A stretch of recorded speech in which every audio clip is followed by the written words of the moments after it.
어서오세요. 괴담 들려주는 낚시꾼 괴담로 괴담집사입니다. 담배님들, 귀신에게 홀린 사람 보신 적 있으세요? 전 군 시절 군의관도 이해할 수 없다고 말한 그런 사건을 경험한 적이 있는데, 진짜 그거 보고 귀신에 홀린다는 게 빙의가 된다는 게 사실이구나 했었던 일인데요. 일단 사람이 목소리를 여러 개를 내요. 목구멍에 힘주고 일부러 이상한 그런 목소리를 내려는 게 아니라 말로 설명하기 힘든데, 애부터 할아버지 그리고 얇고 굵은 목소리를 섞어가면서 내요. 어제부터 굶었어 뭐 이런 걸 얘기한다 치면 어제부터 굶었어 이렇게 음절 하나하나가 다 달라요. 영어보다 더하죠.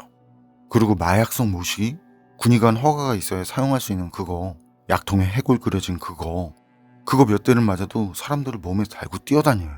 일반 사람 같으면 2대면 그냥 기절해버린다는데, 계단을 올라갔다가 내려갔다가 복도도 열심히 달리고, 물론 때려도 꿈쩍도 하지 않고 그런 경험을 했었는데, 그래서인지 이렇게 뭔가에 홀렸다거나 빙의가 됐다라는 그런 사연들을 보거나 말들을 듣게 되면 절대 가볍게 생각하지 않고 있죠.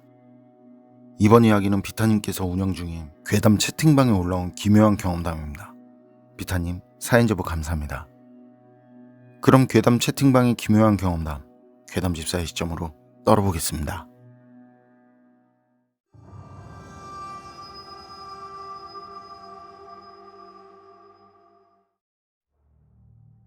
제가 소름 돋는 오싹한 얘기 하나 해드릴게요. 인천 서구 가구 공장 단지에 있는 소파 공장에서 일할 때였어요.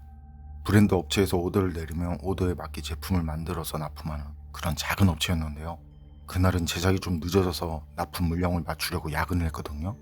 목수 아저씨는 야근 같은 거 안 한다고 밤에 쓸 목재 미리 잘라놓고 가버리고, 할이 담당하는 과장님이랑 저랑 그리고 미싱 아줌마 이렇게 셋이 있었어요. 일하다 야식을 시켜 먹고 1시간 정도 그 휴식 시간을 갖는데, 과장님이랑 아줌마는 잠깐 눈 좀 붙이고 오겠다면서 휴게실로 갔고요. 저 혼자 창가 쪽에 서서 커피를 홀짝거리고 있었거든요. 그런데 좀 이상한 광경이 눈에 들어와요. 가구공단 주변에는 주거구역이 없어서요. 간혹 지게차나 화물 트럭만 그 근처 공장을 들락거리는 게 전부고요. 저녁 6시만 돼도 사람이 거의 지나다니지 않는단 말이에요. 그런데 그때 창밖을 보는데 4차선 도로 위에 흰옷 입은 여자가 서 있는 거예요.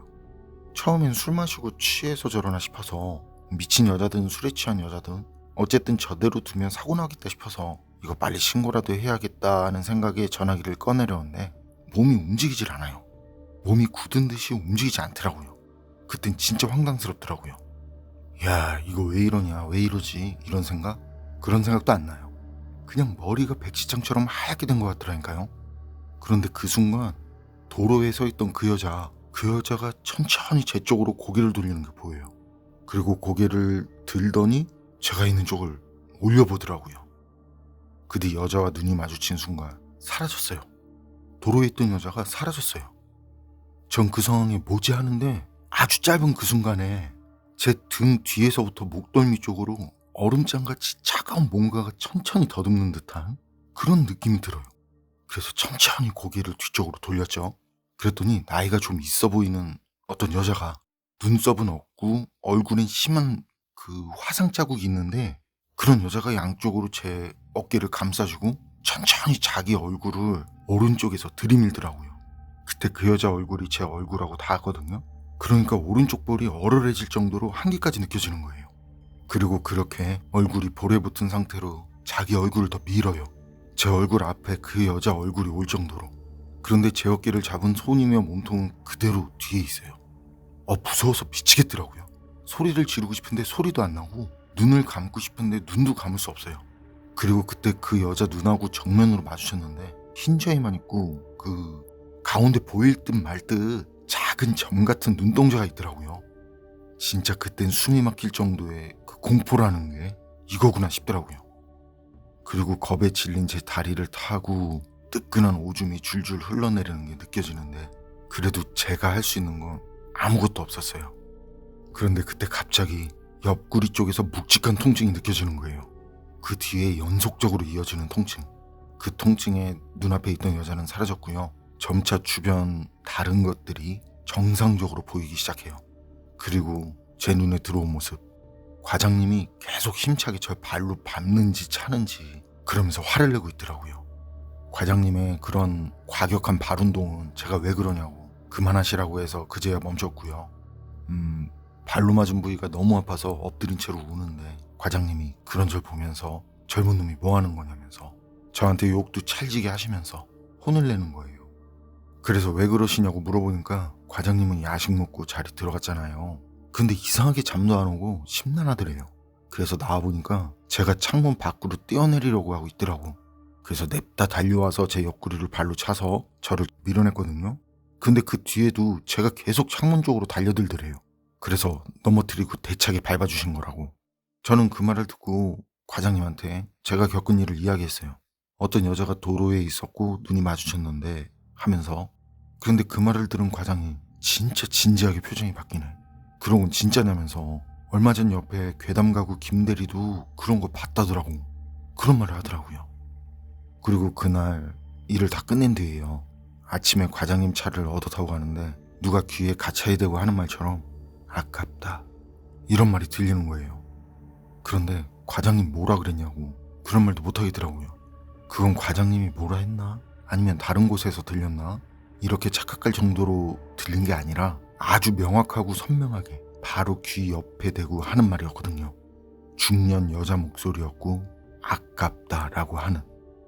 전 집에 들어가는 길에 무서워서 대형마트에 들러서 천일염하고 그 파줌 사다 몸에 뿌려댔는데 그런 거 믿진 않지만 그땐 그래야겠더라고요. 제가 귀신도 믿지 않고 있었는데 그런 걸 경험한 뒤니까.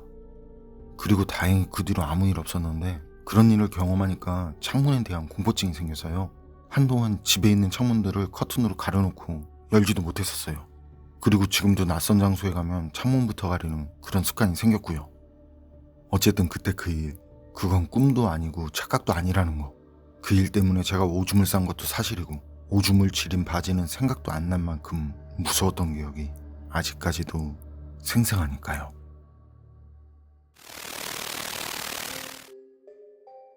비타님 공포 채팅방에 올라온 사연은 여기까지인데요. 공장이나 회사 창고에서 귀신을 봤다는 얘기들을 들어보면 이 정도까지는 아니던데. 단팬님들 중에 한이꼬맹이 TV님이라고 계세요. 아주 오래전에 댓글로 달아주신 내용이라 정확하진 않은데 회사 지하 창고에서 이상한 기운이 느껴지더래요. 그래서 이거 좀 뭔가 이상하다 싶었는데 나중에 알고 보니 그 창고에서 안타깝게 돌아가신 분이 계셨고, 그리고 아닌 게 아니라 실제 위령제도 지냈다더라 하는. 대부분 이렇게 풀어줄 거 풀어주면 좋게 끝나잖아요. 그런데 이번 사연 귀신은 괘씸한 귀신이네요. 도로에 있는 자기를 쳐다봤다고 달려왔는지 날아왔는지는 모르지만 잽싸게 와서는 홀려서 죽이려고 들다니. 이거 일본 귀신을 보는 것 같아요. 아무 원한 관계도 없는데 나도 죽었으니 너도 죽어라 이런 식이라는 일본 귀신 말이죠. 아마 분명 생전에도 그 못된 심보를 가졌을 것 같아요. 살아서 찾겠던 사람이 그렇게 떠들 일도 없을 것 같고, 어쩌자고 사람이 지릴 정도로 겁을 주고 해코지를 하고 그래. 사람이든 귀신이든 사악한 것들은 구역질이 나네요. 어쨌든 이번 소파공장 귀신 경험담, 사후세계를 믿는 입장에선 말이죠. 죽어서조차 평온하지 못하고 그런 악귀가 된다든지 모르는 사람들에게 찰지게 욕먹기 싫음 착하게 살아야겠다는 다짐 다시 떠올리게 된 사연이었습니다. 괴담록 오늘 이야기는 여기까지입니다. 그럼 전 다음에 또 다른 사연으로 찾아뵙겠습니다. 늘 건강하시고 평온하세요. 함께 해주셔서 고맙습니다.